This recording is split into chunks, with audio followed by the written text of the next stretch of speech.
या अल्लाह, तीसरी दफा पे बेटी हो गई। कैसे उनका पेट संभालोगी तुम? दूसरी शादी कर लिया, मुंडा पैदा हो जाएगा। अरे कोई बेटा होता तो बुढ़ापे का सहारा तो बनता। इनकी शादियां करो, उनको चलता करो अपने घर में। मुबारक हो, अल्लाह की जन्नत पाए।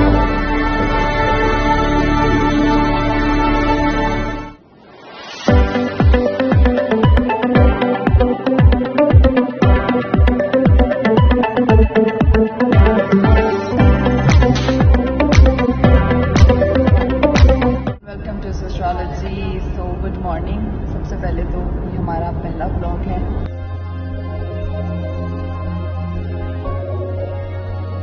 मेहनत करनी पड़ेगी, फल मिलता जाएगा जी। गोल्डन भी हो जाएगा और डायमंड भी हो जाएगा इंशाअल्लाह।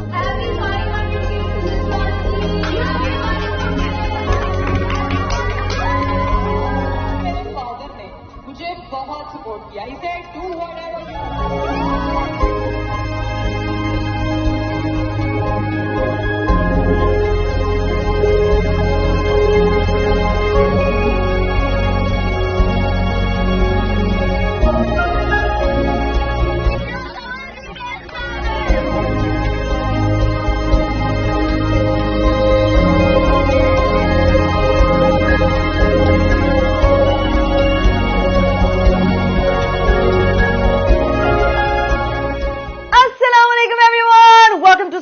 This is Mekra Kanwal. Welcome to my most awaited video, 5 million celebration. सबसे पहले तो thank you so much everyone for making this 5 million family, Sistrology family. So आज जो है वो आप लोग के लिए मैं सबसे स्पेशल वीडियो, सबसे special which is very close to my heart आप लोग के सामने लेकर आई हूँ। आप लोग परेशान हो रहे होंगे कि भाई इस कमरे से वीडियो क्यों शुरू की है। तो मैं आपको बता दूं कि जब मैंने अपना व्लॉगिंग करियर स्टार्ट किया था, जब मैंने अपना सिस्ट्रोलॉजी चैनल स्टार्ट किया था, तो इसी कमरे से, सेम इसी जगह से, इस कमरे में मेरी बहुत सी यादें हैं। तो एक याद ये भी है कि भाई मैंने यहाँ से अपना पहला व्लॉग और ऐसे कैमरा पकड़ के अस्सलाम वालेकुम एवरीवन किया था आप लोगों के लिए। अस्सलाम वालेकुम everyone, welcome to astrology, this is me Kanwal. तो वो जर्नी जो है, जिस तरह से मुझे उस जर्नी में प्यार मिला, वो 1 सब्सक्राइबर से लेके 5 मिलियन तक की एस्ट्रोलॉजी आर्मी जो मैंने कलेक्ट किया इस टाइम में, मैं आपको बता नहीं सकती, which is very close to my heart. It was not an easy journey. इस सफर को जब मैंने स्टार्ट किया था और मुझे अंदाजा नहीं था कि आगे क्या क्या चीजें जो हैं वो पेश आएंगी, मुझे क्या क्या हर्डल्स होंगी, क्या क्या प्रॉब्लम्स होंगी, किस किस तरह का जो है वो बुली किया जाएगा। बीइंग अ गर्ल, अगर मुझे वहां पे स्टे करना है तो मुझे उसके लिए किन किन लफ्जों से गुजरना पड़ेगा। It was not an easy journey for me. बहुत सी लड़कियां मुझे देख रही होंगी और वो सोच रही होंगी कि लड़की जब भी ठानती है अपनी जिंदगी में कुछ इनकलाब करने का, अपनी जिंदगी को बदलने का, अगर वो विजन देखती है तो उसको पूरा करने के लिए जो है ना, उसको किन किन चीजों से गुजरना पड़ता है। आप लोगों ने मुझे बहुत प्यार दिया। जितना प्यार आप लोगों ने मुझे मेरे स्पेशल सिस्ट्रोलॉजी चैनल पे मिला ना, मैं आपको लफ्जों में नहीं बता सकती। मैंने जिंदगी में कभी ये प्यार, ये अप्रिसिएशन एक्सपेक्ट नहीं की थी।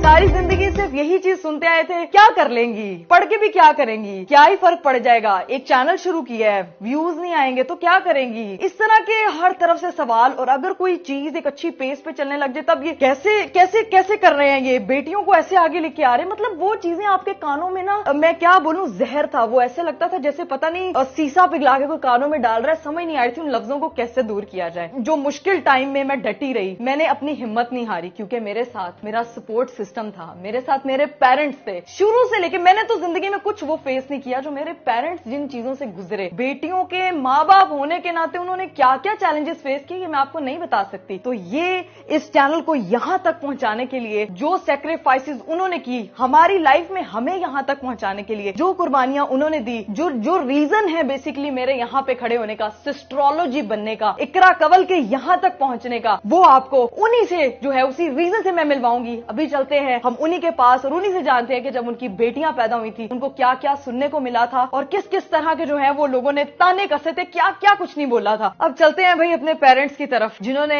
हर तरह के चैलेंजेस और हर तरह के प्रेशर के बावजूद हमें यहां तक पहुंचाया। आज मैं आप लोगों को बताने वाली हूं हम 5 बहनों की स्ट्रगल स्टोरी कि हम लोग यहां तक कैसे पहुंचे। इकरा की स्ट्रगल, हमारी स्ट्रगल एक ही है। मेरी स्ट्रगल क्या थी, मेरे माइंड में एक मिशन था। मेरा मिशन ये था कि मैं, हमारा जो सिस्टम था ना पाकिस्तान में, जैसे था कि लोग बच्चियों को ना आगे नहीं आने देते, बेटियों को आगे नहीं आने देते थे। मैंने कहा चलो थोड़ा इनको जरा फ्लो में लेके आऊंगा, ये थोड़ा आगे बढ़ेंगी, कुछ कर पाएंगी। तो उसके लिए फिर बहुत सारी चीजें मैंने फेस की। लंबी कहानी है, अगर मैं सुनाने बैठ जाऊं तो फिर तो घंटों लग जाएंगे। तो आप जानते हैं मेरी जर्नी, क्योंकि आप सब फैमिली मेरे साथ जुड़े हुए थे, इकरा के साथ जुड़े हुए थे, सिस्ट्रोलॉजी चैनल के साथ जुड़े हुए थे। अब इकरा भी आपको बताएगी कि क्या क्या चीजें साथ में फेस करनी पड़ी और ये चीजें जब आपस में हमारी हुई कैसे इनको मैंने समेट कर आगे बढ़ाया। फैमिली के ताने, बहुत सारे लोग मुझे छोड़ गए, हम बिल्कुल तनहा हो गए, अलग से पूरे सिस्टम से अलग हो गए। और फिर उस वक्त ऐसा हमारे पे दौर था कि बहुत सारी चीजें ना बस कह लें कि बस चला पा रहे थे और कैसे जिंदगी को आगे लेके जा रहे थे कि बच्चों को मैंने पढ़ाना भी था, आगे भी लेके जाना था और इनको खुद से कहना था कि ये सक्सेसफुल बने। तो उन सारी चीजों को फेस करने के लिए वो जो टाइम था ना 2-2.5 साल का, वो इतना कठिन था ना। वो आप समझते हैं, जो बेटियां वाले हैं वो भी समझते हैं कि बेटियों को जैसे आप लेके जब चलते हैं ना किसी अलग मिशन पे, तो बहुत सारी चीजें आपके आगे आड़े आ जाती हैं और वो रुकावटें होती हैं जिनको आपने अबूर करना होता है। ये वो वक्त है ना कि अब तो हम लोग जर्नी के एक उस हिस्से पे पहुंच चुके हैं जर्नी करके, लेकिन मैंने उन चीजों को फेस किया है कि जब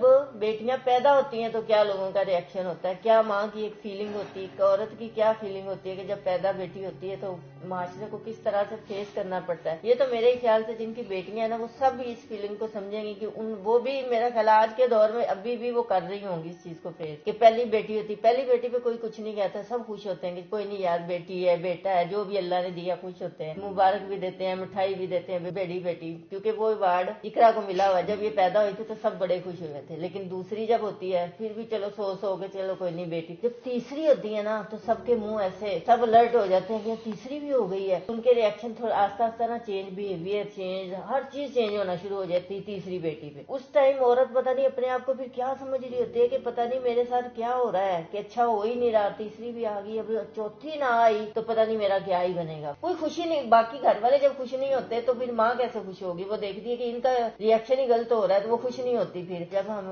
मीट एंड ग्रीट पे गए थे ना मॉल, तो वहां जाके मैं रोई भी थी, मुझे इतना रोना आया था। वो ना सामने बोर्ड पे जब इकरा की पिक्चर लगी हुई थी ना तो वो देख के मुझे इसलिए रोना आया कि उस मॉल में ना हम कुछ 4 साल पहले गए थे ऐसे ही शॉपिंग करने के लिए। इकरा ऐसे देख के कहती है कि मम्मा एक दिन मेरी भी कभी इस बोर्ड पे पिक्चर लगेगी, और मैं साथ था तो मैं भी साथ था, तो मैंने इकरा को कहा था, मैं कहा एक दिन आपकी पिक्चर यहाँ पे लगेगी कभी। वो पिक्चर देख के मुझे 4 साल पहले वो डायलॉग याद आ गया, मैं फिर रोना, इसलिए मुझे वो रोना आया कि मैं सोचा था, मैंने मेरी बेटी ने एक बात की थी तो आज पूरी कैसे होगी। ऐसे भी कभी होता है, ऐसे लगता था जैसे कोई मौजज़ा हुआ है। अच्छा, एक चीज यहाँ पे पेरेंट्स की जर्नी खत्म नहीं होती है। मैं बड़ी थी, मैंने एक एक चीज फील की है। आपको नहीं पता होता कि आप बचपन में बच्चे को किस तरह से ट्रॉमेटाइज करते हैं, स्पेशली रिलेटिव्स। ये बात एक तल्ख हकीकत है, लोग बात नहीं इस बारे में करना चाहते। लोग कहते नहीं हमारे रिलेटिव्स बहुत अच्छे हैं, लेकिन वही आपको बताते हैं कि आपको स्ट्रगल करनी चाहिए। I am the Elder one, मेरे ऊपर बहुत ज्यादा जिम्मेदारियां थी। मैं अपनी अम्मी को इस कंडीशन में नहीं देख सकती थी। जब कोई बेटे वालियां आके मेरी माँ को ताने देती थी या किसी बारे में ये कहा जाता था इनको पढ़ा क्यों रहे हो, स्पेशली रिलेटिव्स में कहीं जाना, तो मेरी अम्मा हमेशा पीछे पीछे होती थी। जो चीज मैं फील करती थी तब मेरे दिमाग में आता था, मैं अक्सर मम्मा को कहती थी मम्मा काश मैं लड़का होती। मेरे ना दिमाग में ये चीजें, ये फीलिंग्स आती थी, काश मैं पापा कहते लड़की हो तो क्या हुआ। मतलब मेरे अब्बा जी की सबसे मैं मेन चीज ये बोलूंगी कि उन्होंने जो हमें सपोर्ट दिया, अगर वो नहीं देते ना, यकीन करें ये रिश्तेदार एक तो नोच के वैसे ही खा जाते हैं, ये आपकी बर्बादी का तमाशा भी बैठ के देखते हैं। ये इंतजार करते हैं उस वक्त का कि कब आप लोग गिरें। मेरी जब बहन ज़ैनब पैदा हुई, मैं उस वक्त अपने होश में थी, मैं इतनी समझ में थी कि मैं वो चीजें देख रही थी कि क्या हो रहा है। वो बेटी पैदा हुई, इसको देखने के लिए कोई हमारे घर नहीं आया था, वरना लोगों के बच्चे देखने के लिए ना घर में जाया जाता है। मेरी अम्मा अकेली थी हमारे घर पे, हमारी बहन छोटी सबसे ज़ैनब जब पैदा हुई है, ਹੁਣ ਤਾਂ फैसल ਦੀਆਂ 5 ਕੁੜੀਆਂ हो गई हैं, इन्हां दा ਵਿਆਹ किंज करेगा, ये सारी चीजें, इन्हां दा ਵਿਆਹ किंज करेगा, जेज किंज पूरा करेगा। वो चीजें मुझे कहते थे फैसल तेरा की बनेगा, की बनेगा, तेरे 5 कुड़ियां हो गई, तू तो खत्म हो गया, तू तो खत्म हो गया। मैं कहा अच्छा, मैं अगर मुस्कुरा देता मैं क्या, मेरी वो कहते तू हंसना क्यों है, मैं कहता हूँ एक टाइम में दसाऊंगा, ये बेटियां और बेटियां ये कुछ करके दिखाएंगी। और वही रिश्तेदार जो डिग्रेड करते थे ना, वही रिश्तेदार आज पूछते हैं, टाइम मांगते हैं कि हमें टाइम दो, हम आपसे मिलना चाहते हैं। एक टाइम था ना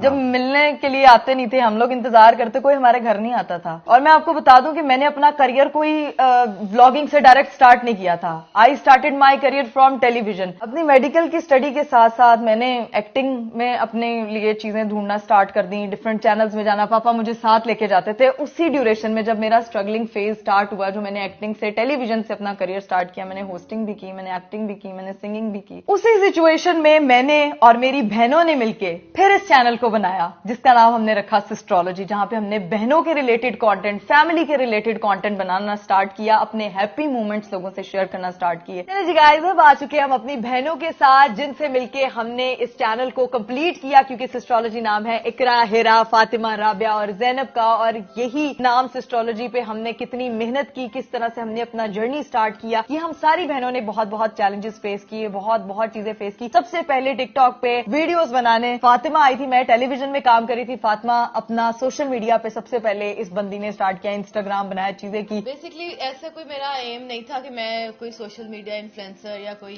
पब्लिक फिगर बनूं। ऐसे रैंडमली कोविड में वीडियोस वगैरह अपलोड की और वो चल गई, कैरेक्टर्स वाली वीडियोस थी। और मेरा पहले ये था कि यार मतलब मैं जो है वो वीडियोस बनाऊं। राबिया के साथ मिलके हम लोगों ने कैरेक्टर्स वाली वीडियोस बनाई और बहुत मजा आता था बनाने में ना हमें। मैं और राबिया स्टार्ट में टिकटॉक बनाते थे तो बहुत से इन्फ्लुएंसर्स थे, बहुत से इस तरह लोग थे जिन्होंने हम लोगों को मैसेजेस किए थे कि लेट्स डू कोलैब, ये वो। पता नहीं मेरे में शुरू से ही था यार कि मतलब अगर मैंने कोई काम करना है या चीज करनी है ना, या तो ये मैंने अपनी बहनों के साथ करनी है, अदरवाइज मैंने किसी के साथ नहीं करनी। और दूसरी बात, अगर कोई हेट कमेंट आता है ना तो मैं पढ़ती हूँ, ऐसी बात नहीं है, पढ़ती हूँ, बट मैं उसको इग्नोर कर देती हूँ, ना मैं उसका जवाब देती हूँ और ना मैं उसको अपने दिमाग के ऊपर सवार करती हूँ। अच्छा, वैसे टू बी वेरी ऑनेस्ट, जितने भी हमें हेट कमेंट्स आते हैं ना, मुझे उनसे बिल्कुल भी फर्क नहीं पड़ता। और इवन अगर मैं उससे हर्ट होती हूँ तो मैं उसको अपनी वो बनाती हूँ कि लाइक मैं उसको अपनी मोटिवेशन बनाती हूँ कि यार मुझे कोई हेट करे तो कल को यही बंदा कहेगा कि bro I know her, you know, उस तरह से। तो मैं उस चीज को अपने लिए इंस्पिरेशन बनाती हूँ और मैं उसको ये नहीं समझती कि मैं बहुत बुरी हूँ। मैं समझती हूँ कि I am very very good और मैं बहुत अच्छा काम कर रही हूँ, सबसे अच्छा।